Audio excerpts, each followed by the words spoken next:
నిలుపుమా దేవా నీ సన్నిధిలో, నిలుపుమా దేవా నీ సన్నిధిలో.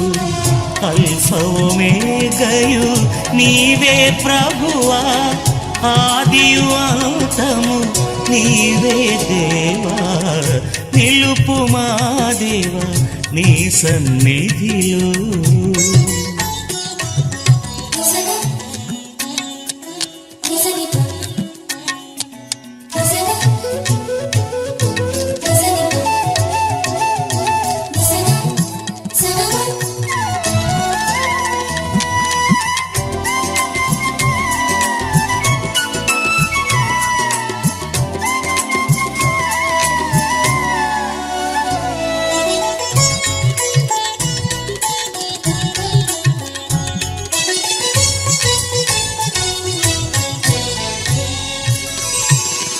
మమ్ముల ప్రేమించి నీ రక్తముతో మా పాపములను కడిగియున్నావు.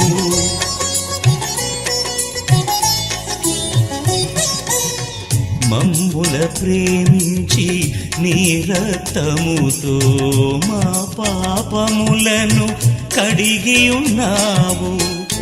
ఆది సంభూతుడా ఆశ్చర్యకరుడా, ఆది సంభూతుడా ఆశ్చర్యకరుడా, నీ నామమునకి మహిమ ప్రభావం, నీ నామమునకి మహిమ ప్రభావం.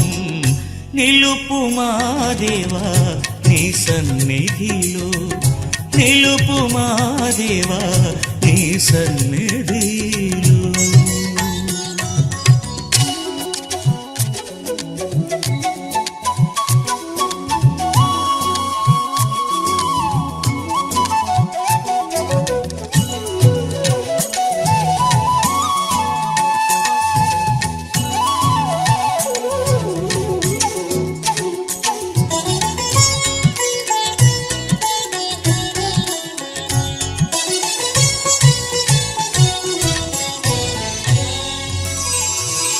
మా రక్షకుడవు శక్తిగల దేవుడవు, నీదు మహిమలో ఆనందముతో.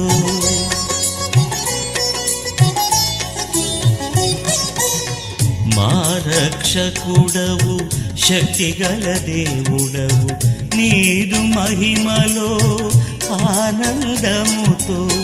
పరిశుద్ధాత్మతో ప్రార్థన చేయుచు, పరిశుద్ధాత్మతో ప్రార్థన చేయుచు, నీ నామమునే స్తుతించెదము, నీ నామమునే స్తుతించెదము.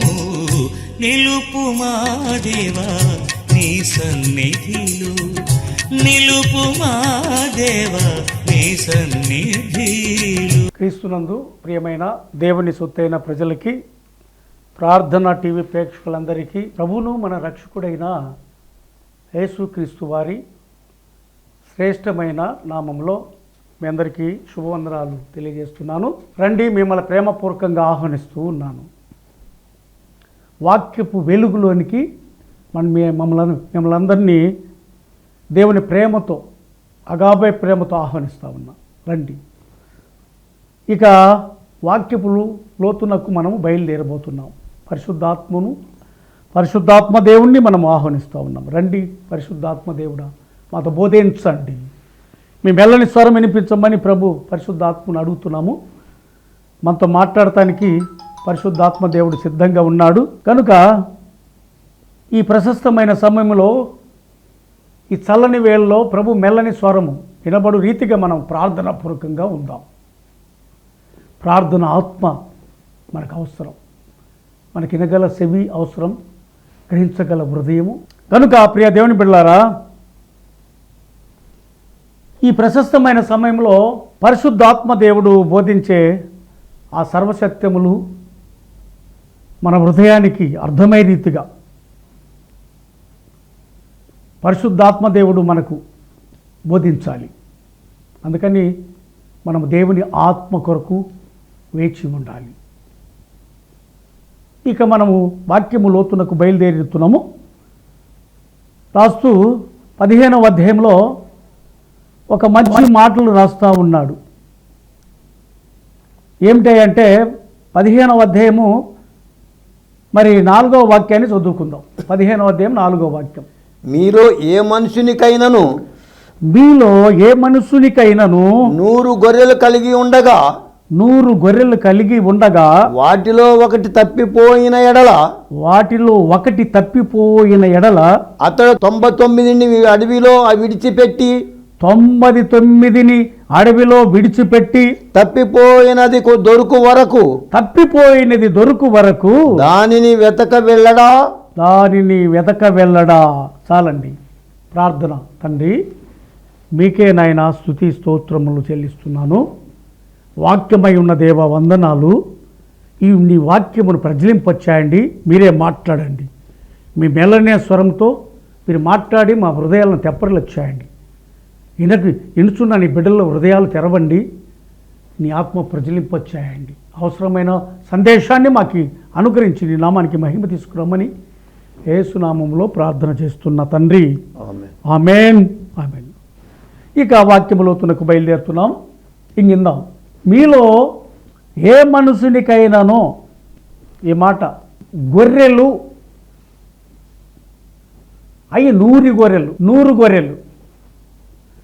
30 దంతలుగాను 60 దంతలుగాను 100 అంతలను ఫలించిన ఆశీర్వదించబడినటువంటి ఆ వాక్కు సత్యము మనకి ఇక్కడ కనపడుతుంది.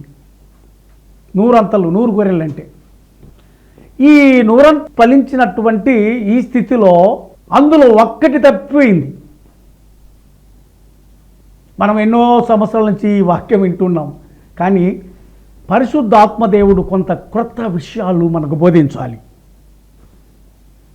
కనుక ఒక్కటి తప్పిపోయింది. 100 అంతలను ఫలించిన నీ జీవితంలో ఏది తప్పిపోయిందో ఒకసారి గ్రహించు. ప్రియమిత్రమా, నా ప్రియ సోదరి సోదరుడా, ప్రియ సంగమా, 100 గొర్రెలు కలిగి అంటే 100 అంతలు మనం ఫలించాం. ఓకే, మంచిది. కానీ ఒక్కటి తప్పిపోయింది, ఒక గొర్రె. ఈ 100 గొర్రెలలో ఒకటి తప్పిపోయింది. మన జీవితంలో కూడా ఏమి తప్పిపోయిందో ఒకసారి మనం ఆలోచన చేయాలి, గమనించాలి. ప్రభుకి వ్యతిరేకమైన పరిస్థితుల్లో ఎక్కడ తప్పిపోయామో. ఈ 100 గొర్రెల్లో ఒకటి తప్పిపోతే 99ని విడిచిపెట్టి, మనలున్న సత్క్రియలు 99ని విడిచిపెట్టాలి. చెడ్డదైన దాన్ని పట్టుకోవాలి, జాగ్రత్త. చెడ్డది ఏదో దాన్ని ఎతికి దాన్ని సరిచేసుకోవాలి. దేవునికి స్తోత్రం కలుగునుగాక. 100 అంతలు ఫలించాను అనుకుంటున్న సోదరుడా, సోదరి, నా ప్రియ మిత్రమా, 100 గొర్రెలలో ఒక్క గొర్రె తప్పిపోతే అది కనిపించేంత వరకు ఎతికాడు నా ప్రభు. మనము కూడా మన జీవితంలో ఏమి తప్పిపోయిందో దాన్ని కనుగొనటానికి మనం ఎతకాలి. ఎతికి దాన్ని కనుగొన్నప్పుడే నిజమైన సంతోషం. ఈ 99 కార్యములు మన జీవితంలో ఉన్నా ఆ ఒక్కటి తప్పిపోతే ఏం ప్రయోజనం లేదు. అందుకే 10 ఆజ్ఞలలో ఒక ఆజ్ఞ తప్పిపోతే ఏం ప్రయోజనం చెప్పండి? 10 ఆజ్ఞలలో ఒక ఆజ్ఞ తప్పిపోయినా ప్రయోజనం లేదు. 100 గొర్రెల్లో ఒక గొర్రె తప్పిపోయినా ప్రయోజనం లేదు. మన జీవితంలో 100 పనులు చేసినా, ఒక్క పని చెడ్డ పని చేసినా, మనం మంచి పదార్థం వండుకొని దాంట్లో ఒక విషం పుట్టేసి ఒక్క విషం పుట్టు పదార్థం అంతా ఏమైపోతుంది. అందుకే ప్రభు ఈ ఉపమానం చెప్పాడు. తెలుసండి? గ్రహించావు ఎప్పుడన్నా? మనం గ్రహించామా? ఈ 100 గొర్రెల ఉపమానము తప్పిపోతే 99ని విడిచిపెట్టి తప్పిపోయిన దాని కొరకు ఎత్తుక్కుంటూ వెళ్ళిపోయాడు. మనం కూడా మన జీవితంలో తప్పిపోయిందో ఏది ఉండదో ఈ సమయంలో ఎతకటం మొదలు పెట్టండి. ఎక్కడ తప్పిపోయాము? ప్రభులో. మన జీవితంలో ప్రభువుని ఎక్కడ పక్కన పెట్టాం అర్థం చేసుకోవాలి. పరిశుద్ధాత్మదేవుడు మనతో మాట్లాడే ప్రతి మాటను, ప్రతి విషయాన్ని ఇక్కడ పరిశుద్ధాత్మదేవుడే మాట్లాడతాడు. ఈ పరిశుద్ధ గ్రంథంలో ఏది కూడా మనకు అర్థమవుదండి. కనుక ప్రియ దేవుని బిడ్డలారా, ఇక్కడ గ్రహించినట్లయితే వాస్తవంగా అది దొరుకునప్పుడు, 5వ వాక్యం, అది దొరుకునప్పుడు సంతోషముతో దానిని తన భుజముల మీద వేసుకొని ఇంటికి వచ్చి తన స్నేహితులను పొరుగు వారిని పిలిచి మీరు నాతో కూడా సంతోషించుడి. ఒక కూటం పెట్టుకొని దేవుణ్ణి సంతోషం వ్యక్తం చేస్తున్నాడు. తప్పిపోయిన నా గొర్రె దొరికినదని తప్పిపోయిన నా గొర్రె దొరికినని వానితో చెప్పుకొని ఆ కూటం పెట్టుకొని దేవుని మహిమపరుస్తా ఉన్నాడు. అటువలే మారు మనసు అక్కరలేని 99 మంది నీతిమంతుల విషయమై, అది విషయం. ఇక్కడ కొటేషన్ స్టేట్మెంట్ ఇచ్చాడు దేవుడు. మారు మనసు లేని, అక్కరలేని 99 మంది నీతిమంతుల విషయమై. ఎట్టా మారు మనసు అక్కరలేని 99 మంది నీతిమంతుల విషయమై కలుగు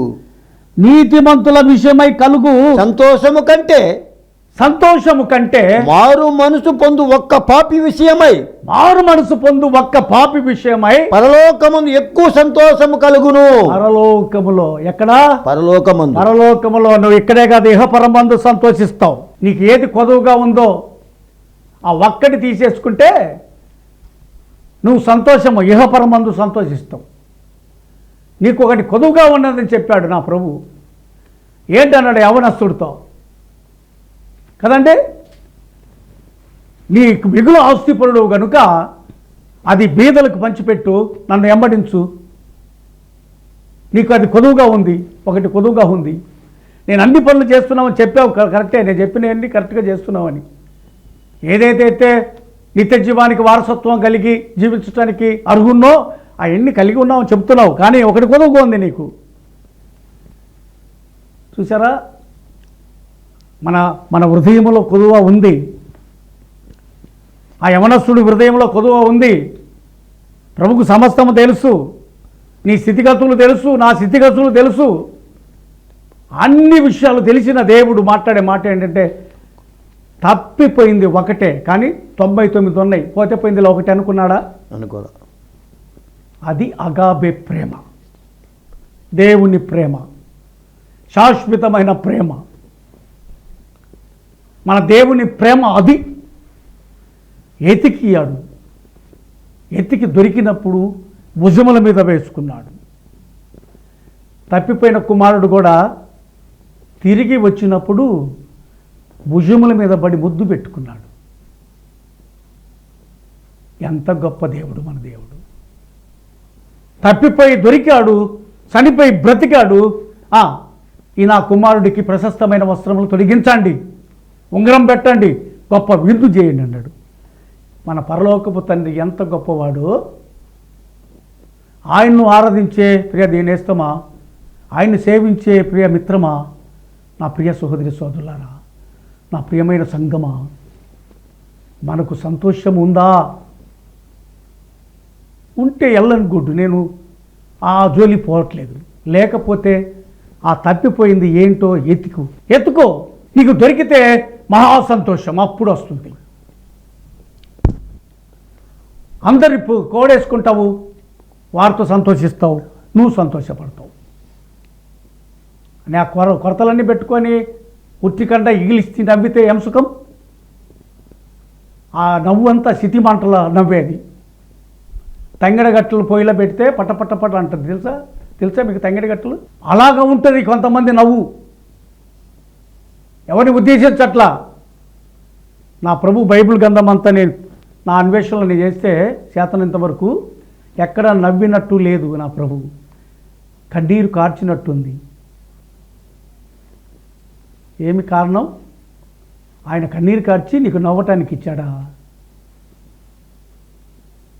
ఆయన దరిద్రుడైపోయి నేను ధనవంతుడు చేసి కూర్చున్నాడా? అందుకని అవుతుందా? చాలా జాగ్రత్త. వాక్యము చాలా మనకు బోధిస్తూ ఉంది. అటువలే మారు మనసు అక్కరలేని 99 మంది నీతిమంతుల విషయమై మారు మనసు అక్కర్లేని 99 మంది నీతిమంతులంట. మారు మనసు అక్కర్లేని. ఇక్కడ వాక్యం చూసారా? అంటే 99 మందికి మారు మనసు లేదా? ఈ 99 గొర్రెలు మారు మనసు. గొర్రెలు అంటే ఎవరు అనుకున్నావు? ఆయన మేపు మనుషులము, మనమే గొర్రెలం. 100 గొర్రెలు అంటే ఈ ప్రపంచం మొత్తం పరిపూర్ణమైన సంఖ్య. 30 అంతులు, 60 అంతులు, 100 అంతలు. 100 అంతలు అంతే. బలా నమ్మకమైన దాసుడా, అంతే. 100 అంతలు ఫలిస్తే రా పట్టణం మీద అధికారిగా ఉండు అంటాడు ప్రభు. ఇక్కడ ఏం అధికారం? ఇక్కడ కాస్త కూస్త చూసుకొని నువ్వు ఇంత ఇది చేస్తే అక్కడ ఏంటి? ఆ పరలోక పట్టణం ఏంటి? 12 గుమ్మంలో పట్టణం, దగ్గ మెరిచే పట్టణం, బంగారు వీధులు, ధవల సింహాసనం, అతి పరిశుద్ధులు, దేవదూత గణములు, కోట్లాది దేవదూత గణములు, గొర్రెపిల్ల ఆ మహిమైశ్వర్యం, వెలుగు. అక్కడ సూర్యుడైన లేడు, చంద్రుడైన లేడు, ఏది అక్కరలేదు, పగలు రాత్రి లేదు. అక్కడ నువ్వు ప్రవేశించాలంటే ఒక్కటేదో తప్పిపోయినవి చూసావు, దాన్ని సరిచేసుకోవాలా. నా ప్రియ సిస్టర్, నా ప్రియ సహోదరుడా, నువ్వైనా నేనైనా ఎవరిమైనా సరే అది దొరికితే అది సరిచేసుకుంటే ఈ 100 గొర్రెలతో ఒకటి తప్పితే ఎంత సంతోషమో అంతకంటే ఎక్కువ సంతోషం. ఆనందిస్తావు, ఎగిరి గంతులేస్తావు, ప్రభులో ఆరాధిస్తావు, గణపరుస్తావు, మహిమపరుస్తావు దేవుణ్ణి ఎలుగెత్తి. చూసారా? అయితే ఇక్కడ చదువుకున్న వాక్యంలో ఈ ఒక్క పాపి విషయమై, మారు మనసు పొందు ఒక్క పాపి విషయమై పరలోకమందు ఎక్కువ సంతోషము కలుగును. దేవుడు 10వ వాక్యం, అటువలే మారు మనసు పొందు ఒక పాపి విషయమై. మారు మనసు పొందు, మారు మనసు మా ప్రభు ప్రకటించింది మొట్టమొదట మార్కు సువార్తలో 1వ అధ్యాయంలో సువార్తను నమ్ముడి, మారు మనసు పొందుడి అని ప్రకటించాడు. కాలము సమీపించింది అని ప్రకటించాడు. మారు మనసు పొందుడి, దేవుని రాజ్యం సమీపించి ఉన్నది, మారు మనసు పొందుడి, సువార్తను నమ్ముడి. నా ప్రియ సిస్టర్, ఈ మాటలు నమ్ముట నీ వశమైతే నమ్మువారికి సమస్తము సాధ్యం. నమ్మువారికి దేవుడు బ్లెస్ చేస్తాడు, దేవుడు ఆశీర్వదిస్తాడు, ఆత్మవర్షం కుమ్మరింపజేస్తాడు. నువ్వు హృదయంలో ఉన్నటువంటి దుఃఖము ఎగిరిపోతుంది, నిట్టూర్పు ఎగిరిపోతుంది. నీకు కొదువుగా ఉన్నది ఏదో, ప్రభుకో ఆయాసం దుఃఖాన్ని కలగజేస్తుంది ఏదో, అది విడిచిపెట్టు. నీలో నుంచి మంచి ఒకటి పక్కకెళ్ళిపోతే దాన్ని తెచ్చుకో. ఈ చెడును తీసిపడవేసేయి. ఒకటి చెడు తీసివేసేసి మంచిని ఎత్తుకొని తెచ్చుకొని హృదయంలో పెట్టుకో. అప్పుడు 100 అంతలు ఫలిస్తావు.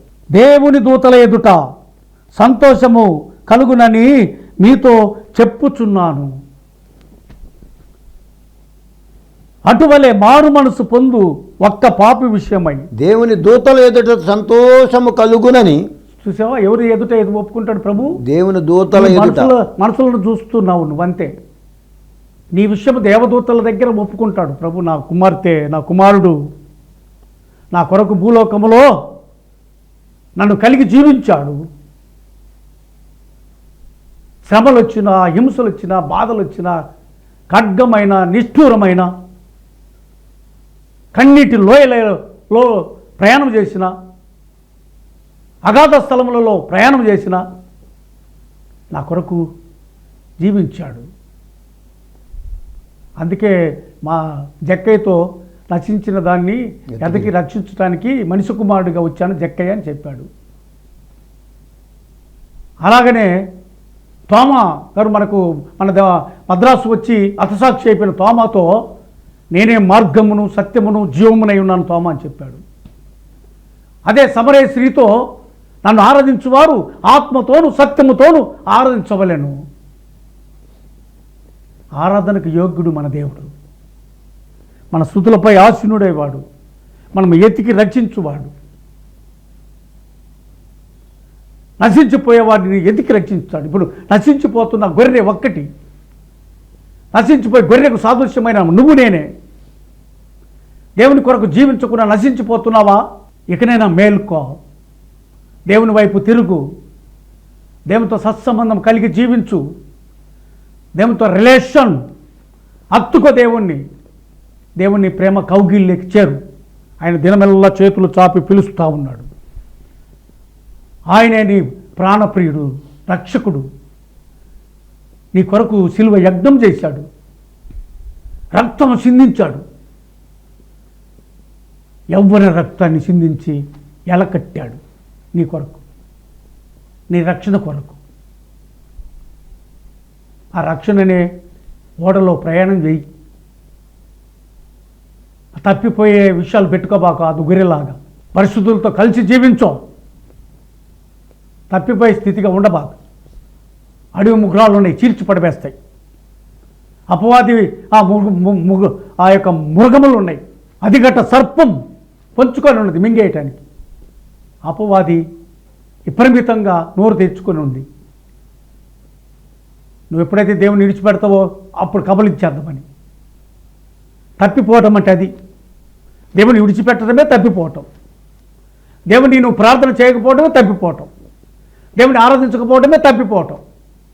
దేవునితో నువ్వు సత్సంబంధం కలిగి జీవించుక తిరుగుతావే ఇష్టానుసారంగా, అది తప్పిపోవటం. నీ కొరకు ఎతుకుతున్నాడు ప్రభు. దొరుకుతావా? లేకపోతే ఇంకా దాక్కుంటావా అవాదములాగా? తెలీదా? ప్రభు కనపడవా? భూమిని ఆకాశమును సృజించిన సృష్టికర్త ఆయన, లోకరక్షకుడు, నిన్ను రక్షించడానికి సమర్థుడు. ప్రియా నేస్తమా, నా ప్రియ సిస్టర్, ప్రియ దేవుని బిడ్డలారా, నువ్వు ఎక్కడెక్కడ ఉన్నావో, ఎట్లా నశించిపోతున్నావో, ఈ గొర్రెబల్లే ఆ అరణ్యములో పడి, ఈ లోకమనే అరణ్యములో పడి తిరుగుతున్నావేమో, ఇదే శాశ్వతములు అనుకుంటున్నావేమో. మృగములు చీల్చి పడివేస్తాయి. ఎన్నిసార్లు గద్దించినా గద్దింపునకు లోబడిన వారు అటత్తుగా నాశనము అవుతారని లేఖనం చదివిస్తుంది. దేవుడు జాలిపరుడు. ఆయన దీనివల్ల చేతులు చాపి నీ కొరకు చూస్తూ ఉన్నాడు. ఆయన కౌగిట్లోకి వస్తావని ఎతుకుతున్నాడు నిన్ను. ఆయన నేత్రములు నిన్ను ఎతుకుతున్నాయి. నువ్వు తప్పిపోయే విషయాల దగ్గర కూడా దుఃఖపడుతున్నాడు ప్రభు. దేవుని బలీయమైన చేతుల రెక్కల నీళ్ళకి వస్తావా? నీ దేవుని అంగీకరిస్తావా? జీవితము తప్పిపోయే స్థితుల్లో జీవిస్తావా? జరిగిపోతుంది అనుకుంటున్నావా? కాదు, ఆగిపోయే గడియ ఒకటి ఉంది. దాన్ని ఒకసారి గుర్తు తెచ్చుకో. నువ్వు సంతోషపడుతున్నావు, ఈ లోకమే ఇదిలో పడి కొట్టుమిట్టాడుతున్నావు, పాప ఊపిలో పడి. పాప జీవితం ఘోర మరణం. తెలిసి మసులుకో. ఇకనైనా నెమరు వేసుకో. నీ కొరకు ఎదుగుతున్నాడు. తప్పిపోయిన గొర్రెను వెతికినట్టుగా 100 గొర్రెలను విడిచిపెట్టి నీ ఒక్కడి కోసమే ఎదుగుతున్నాడు. మారు మనసు పొందు, దేవుని కలిగి జీవించు. అది దేవుని కోరుకుండేది. ఎంత ఘోర పాపులనైనా పిలుస్తున్నాడు ప్రభు. ఎంత ఘోర పాపినైనా ఆయన చెంత చేర్చుకోవటానికి ఇష్టపడే దేవుడు. నీ పాపములను లెక్కించాడు. నువ్వు ఒప్పుకుంటే చాలు. అతిక్రమలు దాచిపెట్టువాడు వర్ధిల్లడు, ఒప్పుకొని విడిచిపెట్టినవాడు కనికరం పొందును. దాచిపెడితే కనుక ఈ ప్రశస్తమైన సమయంలో పరిశుద్ధాత్ముడు నీతో మాట్లాడిన ఈ శ్రేష్టమైన వాక్కులను హృదయంలో చేర్చుకో. నీ జీవితాన్ని మలుచుకో. దేవుడు నిన్ను వెతికి రక్షిస్తాడు. నీ ఒక్కరి దగ్గరికి వస్తాడు. ఇది వాస్తవం, సత్యం. 100 గొర్రెలలో ఒకటి తప్పిపోతే ఎతికాడు, ఆ భుజముల మీద వేసుకున్నాడు, సంతోషించాడు. తప్పిపోయిన కుమారుడు మరి పందులు పొట్టు తినటానికి కూడా అది దొరక్కపోతే, నా తండ్రి వద్ద అనేక మంది కూలి వాళ్ళు ఉన్నారు, వారి కూలి వాళ్ళల్లో ఒకటిగా నేను పనిచేసిన నాకు సమృద్ధి ఆహారం దొరుకుతుంది అనుకున్నాడు. బుద్ధి వచ్చినప్పుడు తిరిగి వచ్చాడు. మనం కూడా అయితే బుద్ధి వచ్చినప్పుడు వాడు నా తండ్రి యొద్ద ఎంతో మంది కూలి వాళ్ళు ఉన్నారు, అన్నము సమృద్ధిగా ఉన్నది. నేనైతే ఇక్కడ ఆకలికి చచ్చిపోతున్నాను. నేనైతే ఇక్కడ ఆకలితో చచ్చిపోతున్నా. చూసారా, కేకలు వేస్తున్నాడు. ఆ స్థితి వచ్చేదాకా తెచ్చుకోవద్దు. ప్రభు ఎతికినప్పుడు, ఆయనకు దొరుకు కాలం సమీపించినప్పుడు నువ్వు ఆయనకు వైపు తిరుకో. ఆయన చేర్చుకుంటాడు, హక్కున చేర్చుకుంటాడు, భుజముల మీద ఎక్కించుకుంటాడు, నిన్ను నీ మెడమల పడి ముద్దు పెట్టుకుంటాడు. ఆయన పరమ తండ్రి, మన పరలోక రాజ్యము మనకు సిద్ధం చేశాడు. ఆ రాజ్యంలో చేరాలంటే తప్పిపోయిన అనుభవంలో ఉండకూడదు.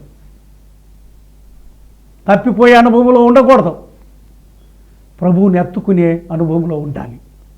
ప్రభు జీవితంలో మరి నీ జీవితం ఐక్యమైపోవాలి. అప్పుడే ప్రభుతో మనకు ఏమి పరిశుద్ధ గ్రంథములో ఏమి సంగతులు పొందుపరిచాడో ఎన్ని అర్థమవుతాయి. ప్రభు ఎందుకు మన కోసం వచ్చాడో, ఎందుకు మరణించాడో ఎన్ని అర్థమవుతాయి.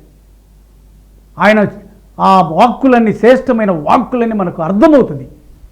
పరమార్థం దొరుకుతుంది, మనకు పరమార్థం దొరుకుతుంది.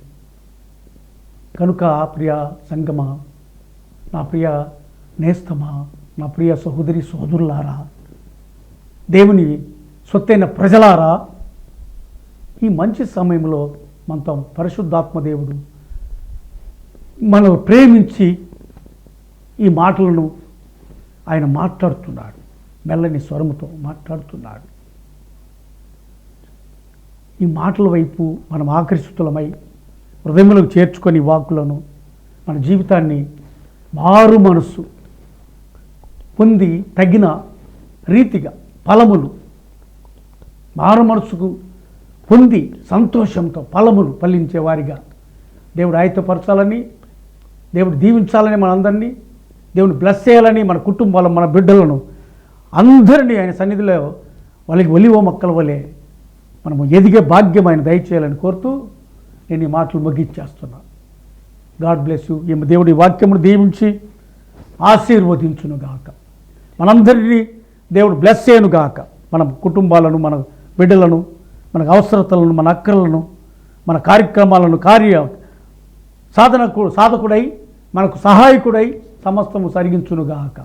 దేవుడి మాటలు దీవించునుగాక. ఆమేన్. ప్రార్థన చేసుకుందాం. మహాగణుడమైన తండ్రి, పరిశుద్ధులా స్తోత్రములునైనా మీరు మాట్లాడిన ఈ వాక్కులకై మీకు స్తుతులు చెల్లిస్తున్నాను. ఈ వాక్కులను ప్రతి ఉదయం తాకనివ్వండి. ఈ ఫలించటానికి, విస్తరించడానికి కృప అనుగ్రహించండి. నీ ఆత్మ వర్షం కుమ్మరింపచేయండి. నీలో సంతోషించు భాగ్యం దయచేయండి. తప్పిపోయిన మేమే ప్రభువా, మమ్మల్ని ఎతికి రక్షించిన దేవుడు, కృతజ్ఞతలు. నీ సన్నిధి సహవాసంలో నిత్యం జీవించు భాగ్యం మాకు దయచేయండి. ఈ వాక్యం విన్న ప్రతి కుటుంబాన్ని దీవించండి, ఆశీర్వదించండి. వారి అవసరతలు, అక్కర్లు తీర్చండి. వారి కుటుంబాలను బ్లెస్ చేయమని యేసు నామములో ప్రార్థన చేస్తున్నాను తండ్రి. ఆమేన్. ఆమేన్. ఆమేన్. ఆమేన్. మన తండ్రి అయిన దేవుని నుండి, కుమారుడైన యేసుక్రీస్తు ప్రభుల నుండి, పరిశుద్ధాత్మ దేవుని అన్యున సహవాసము సన్నిధి మనకును సకల పరిశుద్ధులకును సదాకాలము తోడై ఉండునుగాక. ఆమేన్. ఆమేన్. ఆమేన్. ఆమేన్. గాడ్ బ్లెస్ యు అండి. మీ అందరికీ వందనాలు.